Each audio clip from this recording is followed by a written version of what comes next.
The abandoned buildings, they became a second home for me. The people that I would run into and the things that I would do in those places, just for drugs. It was freezing. We ran out of gas, but side by side, my husband in one of our vehicles and me in the other. And we were covering up ourselves with the mats of the cars. I had vomited on myself. I was wearing the same clothes for weeks. We had been hiding out at a friend's house and the police came, told us to split. And that's where we ended up. Just dead.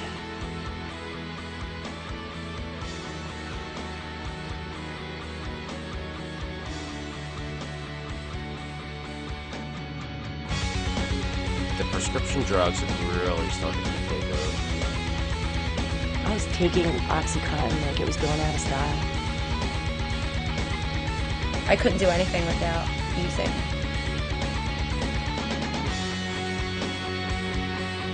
It's not about getting high anymore, it's just about feeling normal, about avoiding sickness.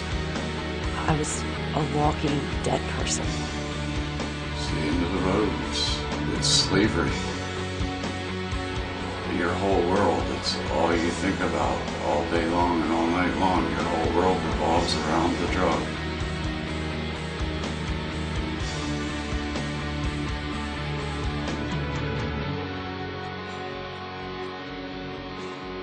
I felt like I was in a bottomless pit and I wasn't coming out.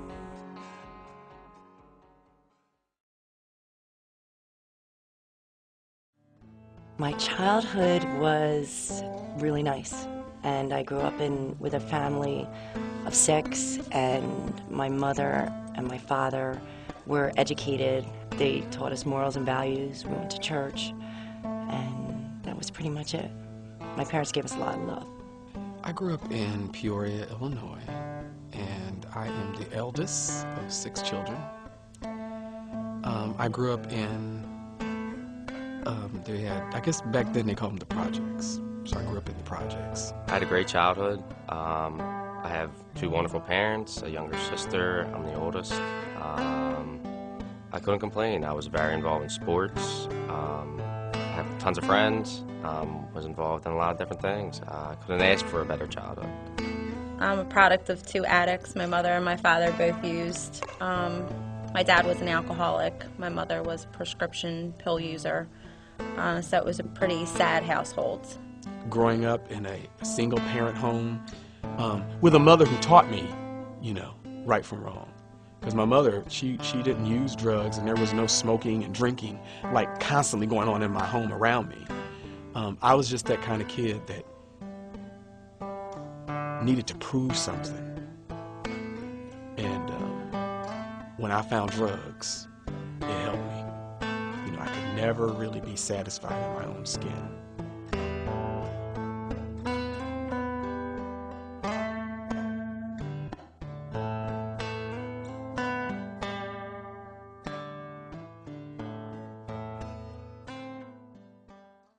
When I was high, I was beautiful, I was thin, I was everything that I never was when I was sober. So for me, I used to say it was my happy pill, It's how I got through the day. It's how I, was who I was. It gave me the courage to, just be the guy that I'm normally not. I'm normally not the, the totally I'm an outgoing person, but I'm not the, walk up and start a conversation right away with a girl and ask for her phone number type of stuff like that. And that's what it did for me. It made me have energy, blocked my pain, and allowed me to be a supermom, allowed me to get done things, allowed me to maintain organization for a certain amount of time until eventually my life became out of control and unmanageable.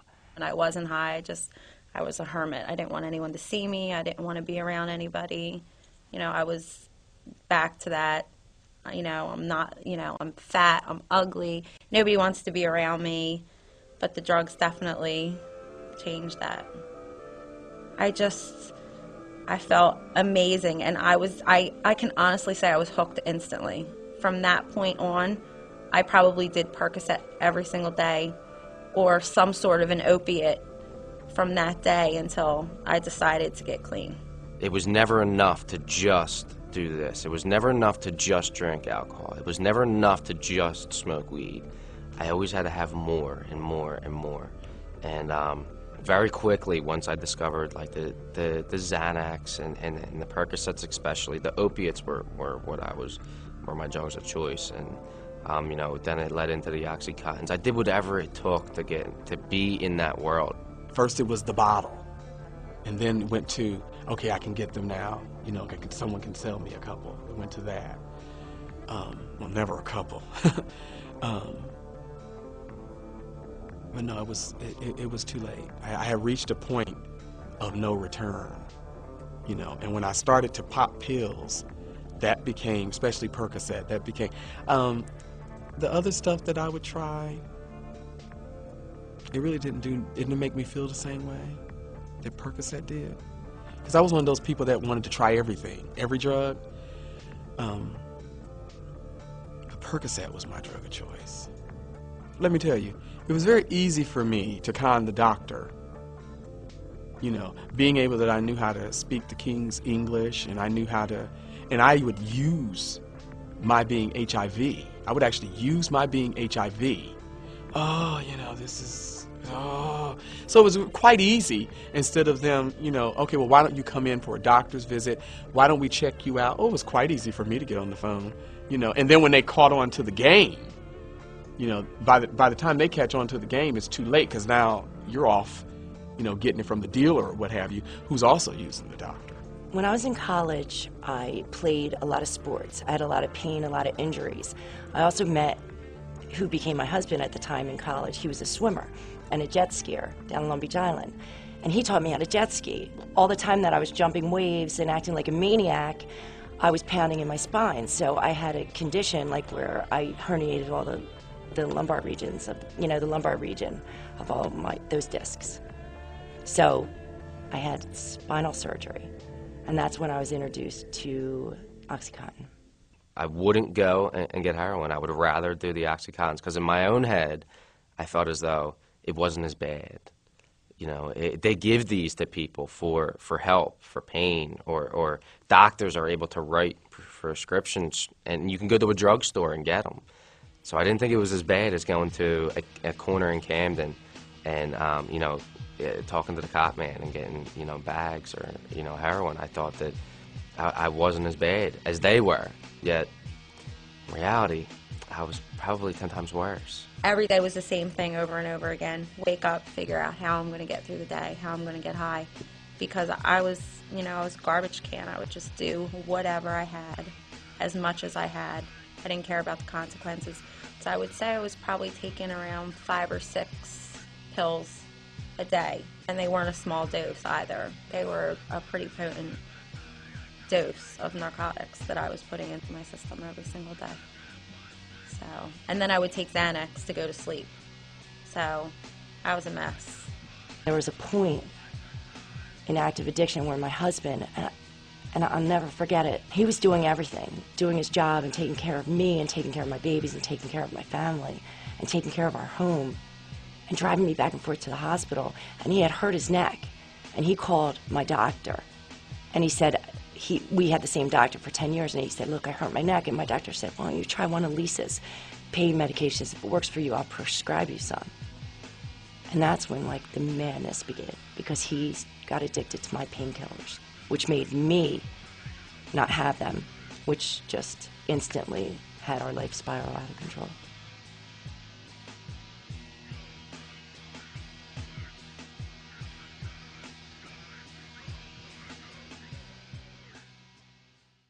Actually, after my father died, we had a yard sale and we sold all of his stuff. And first thing I did was, my brother and I, first thing we did was go and we bought like 30 or 40 Percocets with the money that we had gotten from our dead father's stuff, and then went to the bar and we were drinking to him. My grandmother, who lives with my parents, who at the time I was living with, I knew when she got her Social Security check. I knew when she got her pension check. And I would wait, and I would take their money. We would fight over the drugs. We'd fight over my drugs. We got into like a fist fight, and he split my face open, fighting over OxyContin. And we were at a point where we had moved into like a bigger home, and he was still doing his job, and we're still hiding it from the world. But like inside our life, that's what we were doing. We were fighting. Our babies were too little to know and to understand. They're still being cared for. But like we were dying. I mean, and then just more and more different types of drugs like cocaine and crack. You know, like just whatever we could do to make ourselves feel better. And we had a lifetime of savings, stock, you know, money saved, investments, and we spent every dime on drugs. We took every ounce of money we owned all the way down to my daughter's piggy banks, and we spent it. We spent it on drugs. But at this time, I had done so much, and I've done so much to where I felt so guilty about. And particularly with HIV, when you use drugs and you drink and you pop in pills, how often do you think you're really going to tell someone, you know, oh, by the way, I'm HIV? I couldn't do anything without using. I had, you know, towards the end of my addiction, it was at the point where I couldn't even get out of bed without having a drink, taking something just to be able to make my daughter's lunch or give her a bath or make her bed, or just, you know, I thought I was a great mother because I was doing everything that I had to do for my child, when in fact I was not a good mother. You know, I was using drugs to do what I was supposed to do. I had run out of the OxyContin that I was using, and I knew if I went to the hospital that the doctors would give me morphine. And this time when I got there, they gave me the morphine, you know, when I first got there and through the first night, and then they cut it. I thought my appendix had burst, or I thought that I had a terrible stomach flu. I was deathly ill in the hospital over Christmas, detoxing, begging these doctors to give me something. And while my family was home opening presents on Christmas, but that didn't matter to me. What mattered was getting the prescription drugs that I wanted. I wanted the morphine back, or I wanted them to give me OxyContin. I wanted them to give me Dilaudid.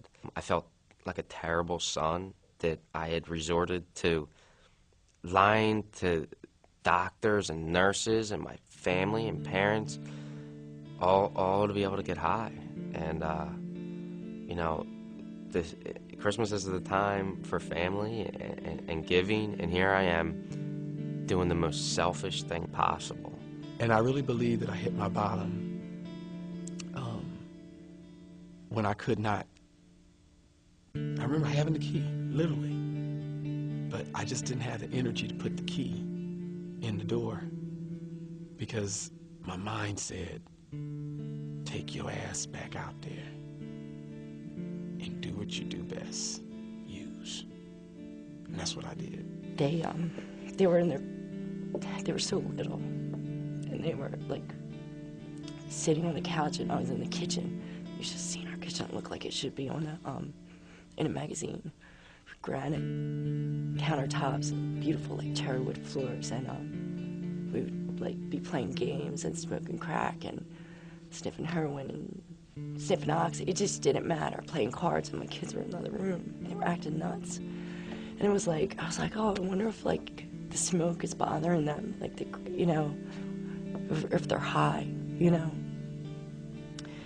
I would leave them in their cribs, and if they like were in their diapers, and leave them there, and I couldn't get up and take care of them.